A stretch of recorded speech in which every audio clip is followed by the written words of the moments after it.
शब्द भी नहीं बोला। हुई बहस हुई तो हमारे और कांग्रेस के बीच में।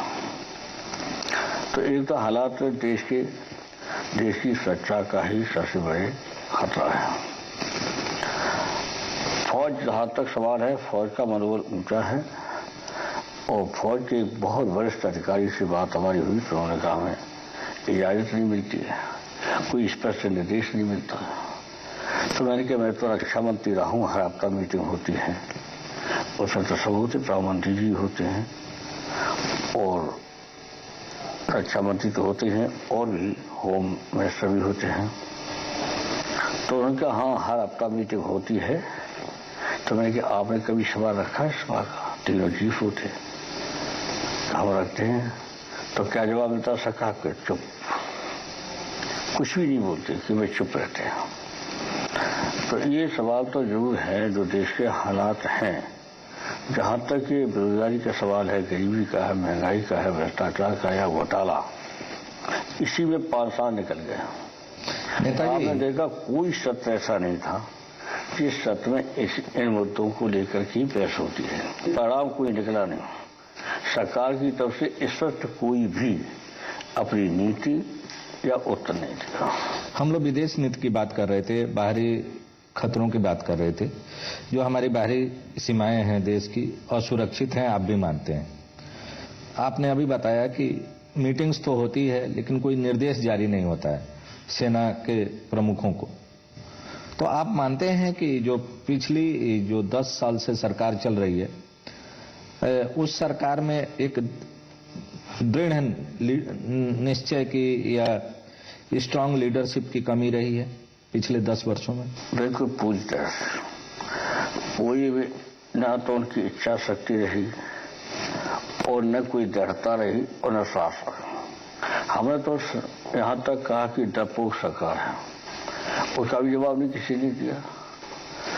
जहां तक ये सवाल है विदेश नीति का, विदेश नीति इतनी असर रही है कि कांग्रेस के राज में कि आज हिंदुस्तान में एक भी देश इनका दोस्त नहीं है। संबंध अच्छे हो सकते हैं लेकिन एक भी दुनिया का कोई देश हिंदुस्तान का दोस्त नहीं। 1962 में जब चीन ने हमला किया, उस वक्त एक लंका देश था जिस लंका ने ये कहा था कि चीन अपनी सेना को वापस ले जाए। वो भी लंका आज हिंदुस्तान के साथ है। अब कोई मित्र ही देश में अच्छे संबंध हो सकते हैं। यद्यपि प्रधानमंत्री ने बहुत दौरा दुनिया का किया, बहुत विदेशों में गए, तो संबंध अच्छे हो सकते हैं, बातचीत हुई होगी, लेकिन दोस्त कोई नहीं। दोस्त वो था जब अमेरिका ने बेड़ा रवाना किया है हिंदुस्तान पर, तो रूस से तुरंत रास्ता कर दिया, तो अमेरिका लौट गया तो रूस भी लौट गया। तो वो संबंध जो रूस से थे वो दोस्ती के थे। कुछ भी सही, विदेश नीति के मामले में एक नेता को मैं जरूर स्वीकार करता हूं कि सबसे बेहतर वो इंदिरा गांधी। विदेश नीति में कोई भी सबसे होशियार कांग्रेस के अंदर रहा तो इंदिरा जी। और इंदिरा जी के बारे में आप देखते किस तरह से पाकिस्तान और इसको बांग्लादेश को बंटवारा कर दिया और देश का बहुत बड़ा खतरा खत्म कर दिया। पूरा कहां से कहां बांग्लादेश से लेकर के पाकिस्तान तक हुआ, पूरा का पूरा हमारी सीमा सुरक्षित नहीं थी, वो इंदिरा जी ने तो बंटवारा करा दिया। तो विदेश नीति में ज्यादा से ज्यादा देश दोस्त हों और कम से कम विरोधी हों, वो विदेश नीति सफल होती है। तो पड़ोसी जो हमारे देश हैं वो हमसे नाराज हैं, रूस हमसे बहुत ज्यादा खुश नहीं है, अमेरिका कभी हमारे साथ रहा नहीं, उसकी नीयत हमेशा संदिग्ध रही, भारत की तुलना में वो बाकी मुल्कों को ज्यादा मदद करता रहा। तो कुल मिला के आपको लगता है कि ये जो 10 साल सरकार चली है ये आंतरिक मसलों में तो पूरी तरह फेल रही है, जो बाह्य सुरक्षा का सवाल रहा है, जो विदेशी नीति रही है, उसमें भी पूरी तरह विफल रही है? पूरी तरह से। अब जहां तक सवाल अमेरिका का है, अमेरिका कहाँ हिंदुस्तान के साथ है, उसकी तो अच्छी संबंध पाकिस्तान से हैं। पाकिस्तान पर सीधा पकड़ के ओबामा को लेके चला गया और समुद्र में फेंक दिया। उसके बाद भी पाकिस्तान के और अमेरिका के रिश्ते खराब नहीं हुए, नाराजगी थोड़ी दिखाई खत्म, लेकिन आज तक पाकिस्तान और अमेरिका के संबंध बहुत अच्छे हैं। उन दोनों की दोस्ती कहिए या संबंध कहिए, उनके फिर भी अच्छे हैं। हिंदुस्तान का कोई, मैंने तभी का और आज भी पूछ रहा हूं आपके माध्यम से, बताए हिंदुस्तान और ये सरकार बताए, प्रधानमंत्री जी बताए, विदेश मंत्री बताए, उनका कौन सा दुनिया में देश दोस्त है। नेताजी, इस समय भारतीय जनता पार्टी और उसके प्रधानमंत्री पद के दावेदार हैं नरेंद्र मोदी। वे भी काफी बड़े बड़े वायदे कर रहे हैं, चुनावी जनसभाएं हो रही हैं। उनकी जो विदेशी नीति है, उनके जो हम कह सकते हैं कि बाह्य सुरक्षा को लेकर नजरिया है, उसको आप कितना राष्ट्रहित में मानते हैं? अब हमने तो देख लिया है कि 10 साल से तो लगातार कभी विदेश नीति और सीमा की सुरक्षा के बारे में कभी गंभीरता से भारतीय जनता पार्टी ने लिया। और जो सबसे ज्यादा अपने देशभक्ति की भावना की बात करते, देशभक्ति हमारे सबसे आगे है। तो ये सही है कि पहले शुरू में जब पंडित दीनदयाल उपाध्याय थे, उस वक्त हम मानते हैं कि 3 बातों में एक बार ये सवाल उठा कि आपके और दीनदयाल उपाध्याय के संबंध अच्छे क्यों हैं। लोहिया जी को सवाल किया था, तो डॉक्टर लोहिया ने कहा कि सही है, हमारे संबंध 3 सवालों को लेकर के सही है। जहां तक भाषा का सवाल है, भाषा की नीति पर हमारी और बीजेपी और जनसंघ की सभा की नजदीकियां हैं।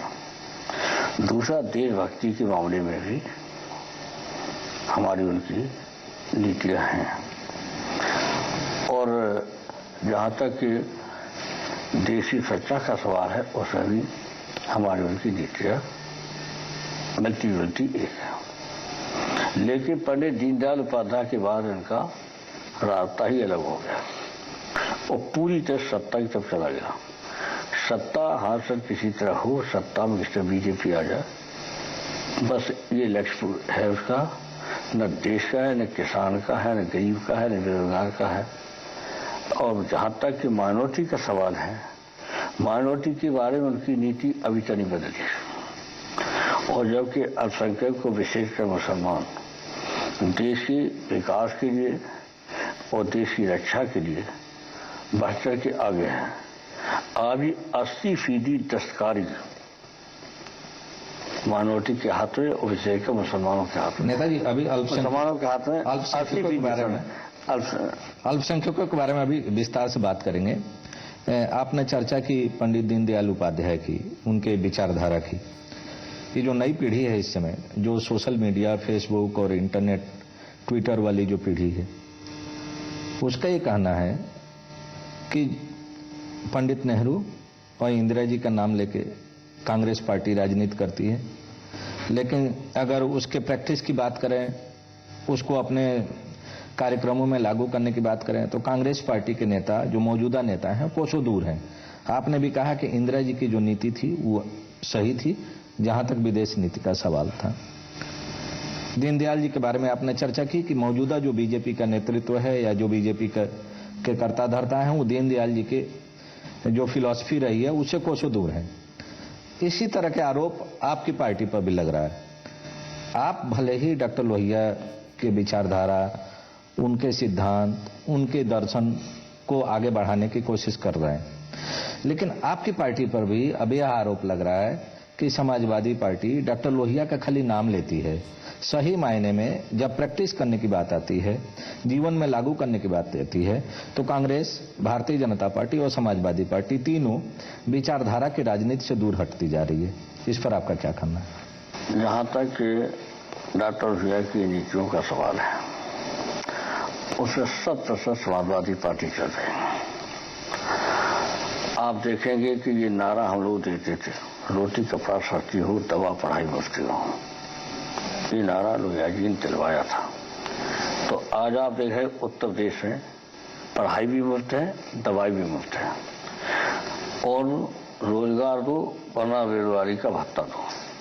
तो रोजगार भी दे रहे हैं, और ये अभी तो आचार संहिता लगी है और शिक्षकों के जो चुनाव हो रहे इस संस्था की, उसको लेकर के भी हैं। और इस चुनाव के बाद फिर आचार संहिता हटते ही आप देखेंगे कि ये समाजवादी सरकार लोहिया जी के उन विचारों में से और जो चाहते थे वही करने जा रहे हैं, वही सब कर रहे हैं। भाषा को सवाल को लेकर के जो उनका था कि हमारी भारतीय भाषाओं का विकास हो, केवल हिंदी की बात नहीं कही उन्होंने, भारतीय भाषा। तो भारतीय भाषाओं को लेकर के समाजवादी पार्टी आज लगातार संघर्ष कर रही, सदन के अंदर भी, लोकसभा के अंदर भी और लोकसभा के बाहर भी। तो जितने उनके कार्यक्रम थे भाषा के सवाल को लेकर, बेरोजगारी को सवाल लेकर के, देशभक्ति के सवाल को लेकर के, पूरी तरह समाजवादी पार्टी उन्हीं के कार्यक्रमों पर चल रही। जब समाजवादी पार्टी की स्थापना हुई तो अब वो हमारी जो नीति और वक्तव्य बना है वो डॉक्टर लोहिया के नाम से ही बना है, उन्हीं का जिक्र किया गया, उन्हीं का नाम लेकर कहा कि हम इस आधार पर चलेंगे और चल रहे हैं। कि तो नहीं क्या कहना था, रोजगार दो न बेरोजगारी का भत्ता दो। महिलाओं को आगे ले जाने की बात कही उन्होंने कि जब तक महिलाओं को आगे नहीं ले जाएंगे तब तक हमारा देश मजबूत नहीं होगा। उसी को लेकर कन्या विद्या धन दे रहे हैं और लड़कियों को पढ़ाई लिखाई के लिए आगे ले जा रहे हैं। अब शिक्षकों को विशेष सुविधा देनी चाहिए, वो भी कर रहे हैं। और को दे रहे कक्षा 12 पास, और मुसलमान लड़कियों को दे रहे हैं कन्या विद्या कक्षा 10 पास। तो एक एक कार्यक्रम लोहिया जी के उन विचारों पर, कार्यक्रमों पर चल रहे हैं। और दूसरे ऐसे भी कार्यक्रम हैं जो लोहिया जी ने उन कार्यक्रमों पर नहीं ज्यादा चर्चा की, वो भी उसी आधार पर समाजवादी पार्टी और काम कर रहे हैं। एक छोटा सा ब्रेक लेते हैं। ब्रेक से वापस आने के बाद आपसे जानने की कोशिश करेंगे कि डेवलपमेंट के बारे में आपका क्या नजरिया है। जो देश में इस समय चुनाव होने जा रहा है उसमें जो मुख्य प्रतिद्वंदी पार्टी है भारतीय जनता पार्टी, वे काफी बड़े वायदे कर रहे हैं देश के विकास के बारे में, सरकार और शासन में पारदर्शिता लाने के बारे में। तो इन सवालों पर आपकी राय जानने की कोशिश करेंगे।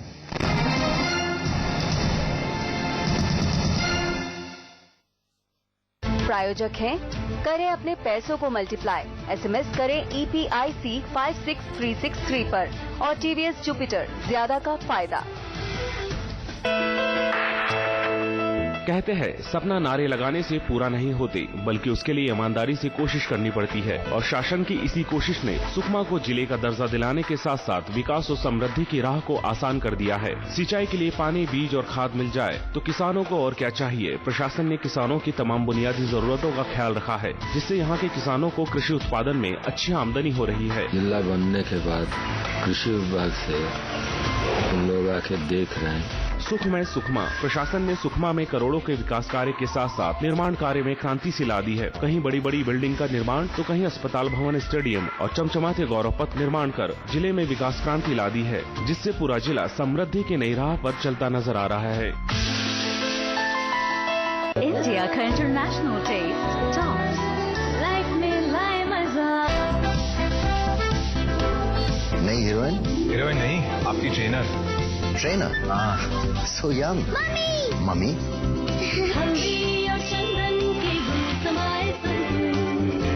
तो स्टार डांसर कौन है? मेरी मम्मी सुपरस्टार। समन्वित कृषि समृद्ध किसान। इंदिरा गांधी कृषि विश्वविद्यालय एवं कृषि विभाग छत्तीसगढ़ शासन द्वारा आयोजित 4 दिवसीय राष्ट्रीय कृषि विज्ञान मेला। आयोजन स्थल कृषि महाविद्यालय परिसर रायपुर। दिनांक 22 से 25 फरवरी 2014। मेले के प्रमुख आकर्षण एकीकृत फसल प्रबंधन, सांस्कृतिक कार्यक्रम का आयोजन। कृषक बंधुओं से अनुरोध है कि अधिक से अधिक संख्या में पधारकर मेले का लाभ उठाएं। अधिक जानकारी एवं स्टॉल बुकिंग के लिए संपर्क करें निम्न नंबरों पर या हमारी वेबसाइट से। विश्वसनीय छत्तीसगढ़, विश्वसनीय डेयरी ब्रांड देव भोग अमृत सा दूध 100% शुद्ध। नायाब डेयरी प्रोडक्ट्स की रेंज में अब देव भोग की नई पेशकश, देव भोग कॉफी मैजिक। शुद्ध और ताजगी से भरपूर देव भोग पनीर, घी, लस्सी, मसाला मठा, मीठा दही, फ्लेवर्ड मिल्क और पेड़े देव भोग के। देव भोग दूध और दुग्ध पदार्थ अब नए आकर्षक पैक में। देव भोग दूध, सबसे ताजा, सबसे शुद्ध।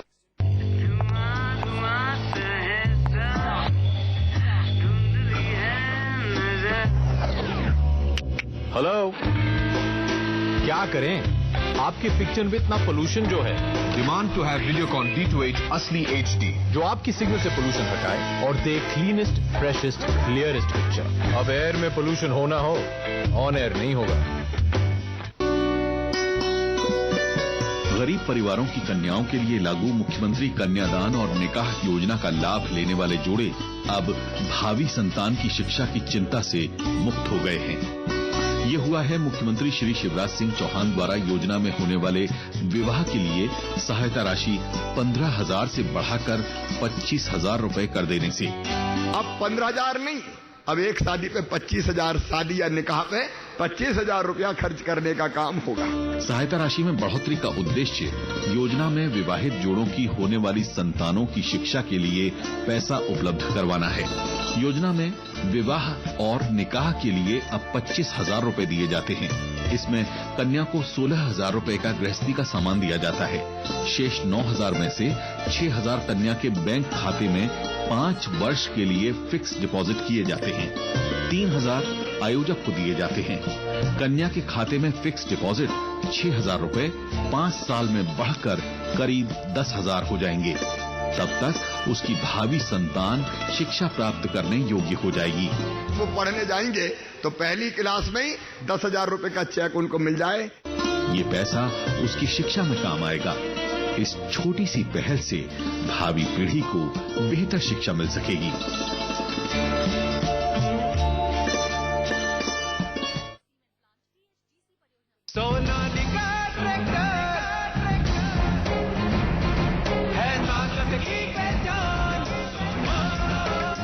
देश की सर्वप्रथम हैवी ड्यूटी ट्रैक्टर रेंज।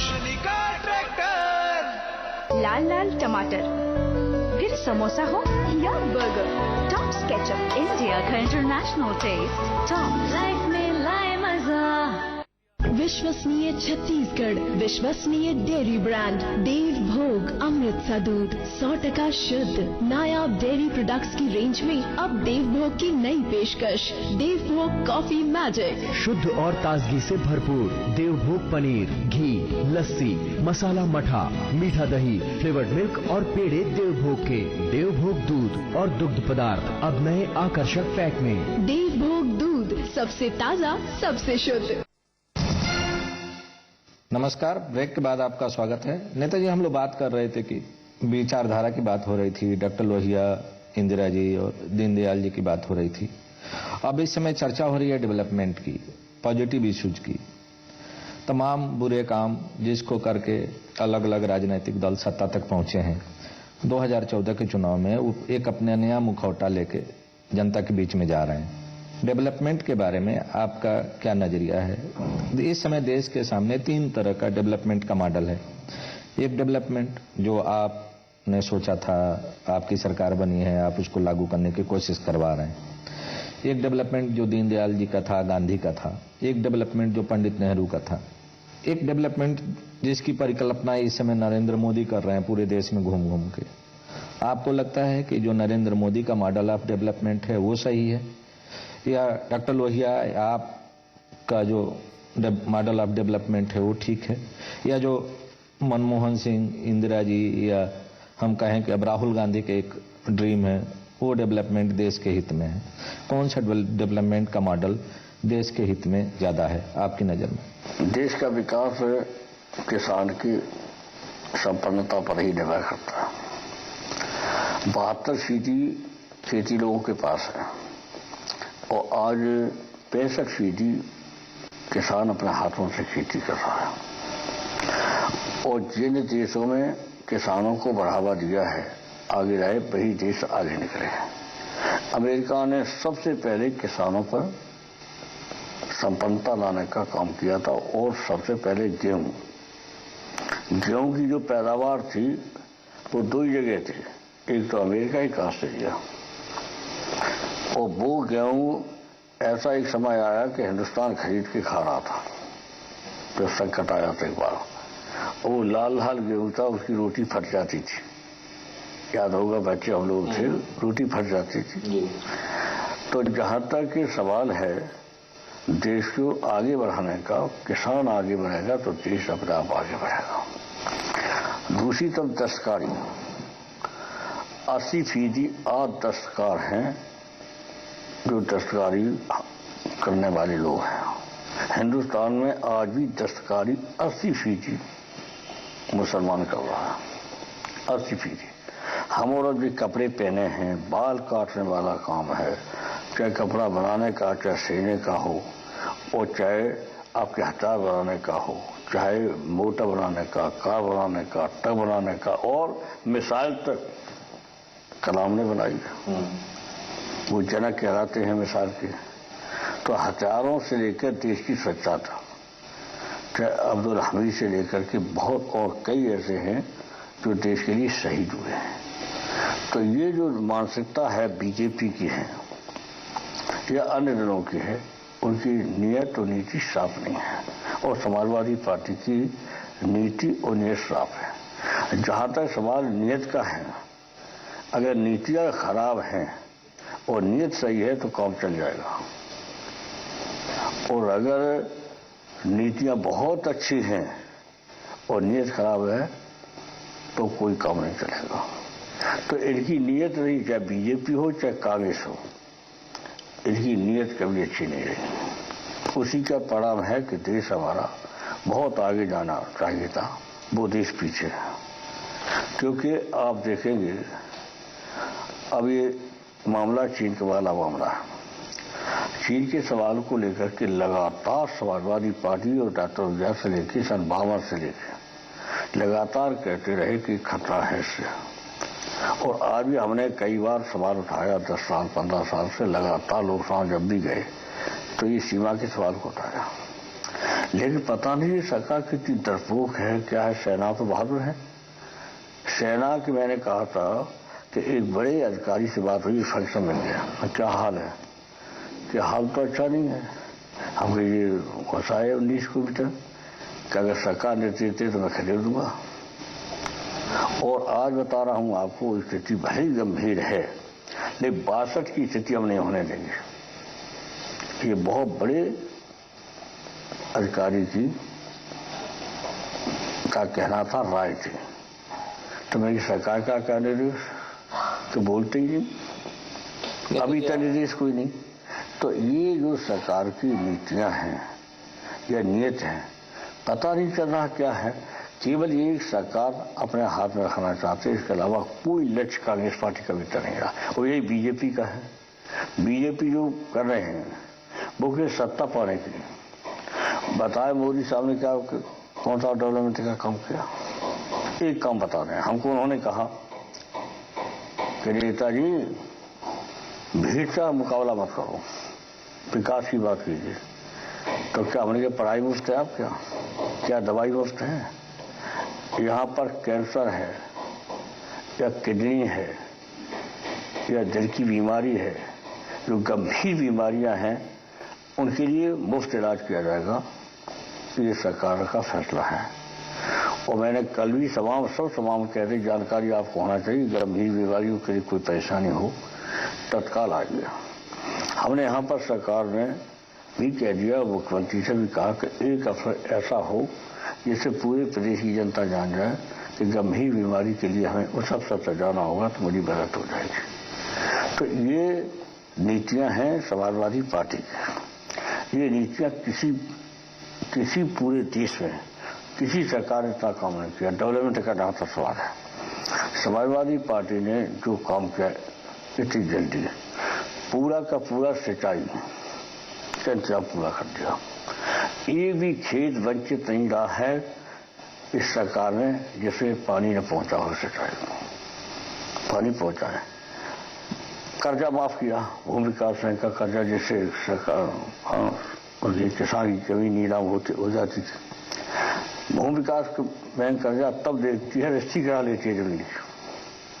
जब पूरा कर्जा माफ हो जाता, उनका वापस हो जाता है, तब जाकर के वो खेत का मालिक बन पाता है किसान।